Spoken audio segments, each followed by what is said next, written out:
High, hello. আজকে আমাদের পটল রান্না হবে। পটল দিয়ে আলু দিয়ে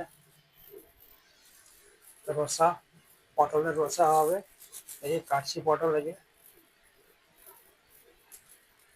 পটল কেটে তারপরে করবো, এটা ভালো করে ভাজবো। ভেজে আলুটা ভাজবো ভালো করে। ভেজে তারপরে পটল দিয়ে কাটছি, কাটার পরে দেখে এবার আলু কাটবো। 5-6টা আলু। ও, আলুটা খারাপ হয়ে গেছে নাকি? তাহলে বাদ দিয়ে দেবো।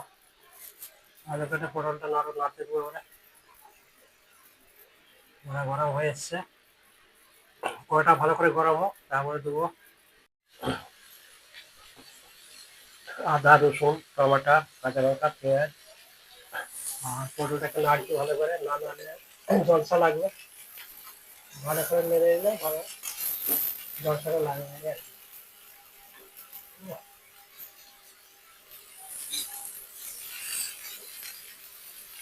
এই যে আলু কেটেছি,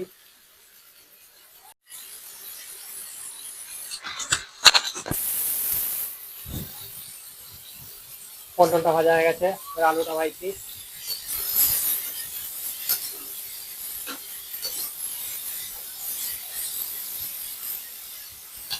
এই আদাটা খুলবো এতে করে। আমি রান্না করছি, আমার ওয়াইফের শরীর খারাপ, সে রান্না করতে পারবে না এখন, ওই জন্য আমাকে রান্না করতে হচ্ছে এখন।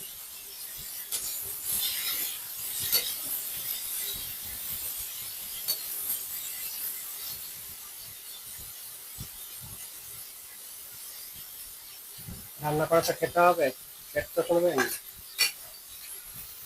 পেট তো টাইমে দিতেই হবে।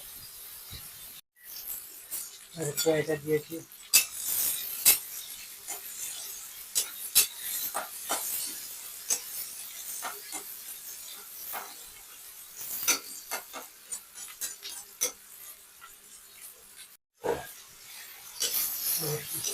টমেটো দিয়ে দিয়েছি, টমেটো, আদা, রসুন সব দিয়ে দিয়েছি, দিয়ে এটাকে ভালো করে লাগছে। এবারে মশলা দেবো, মশলা করছি এবারে ভালো করে। লঙ্কা গুঁড়ো, হলুদ গুঁড়ো, জিরে গুঁড়ো আর ধনে গুঁড়ো দিয়ে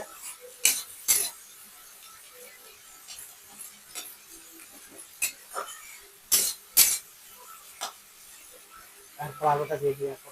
আলুটা দিলে ভালো, ভালো করে আলুটাকে ভালো করে নেড়ে দিচ্ছি।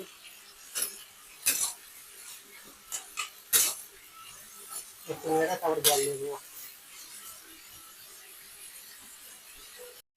দেখো পটলটা আমার রান্না হয়েছে, কত সুন্দর পটল রান্না হয়েছে দেখো। এরকম করে রান্না করতে হয়। চলে এসো, ভাত খাবো। চলে এসো নেবো, ভাত খেয়ে নেবো এবারে। রান্না তো হয়ে গেছে, পটলের রেসিপি।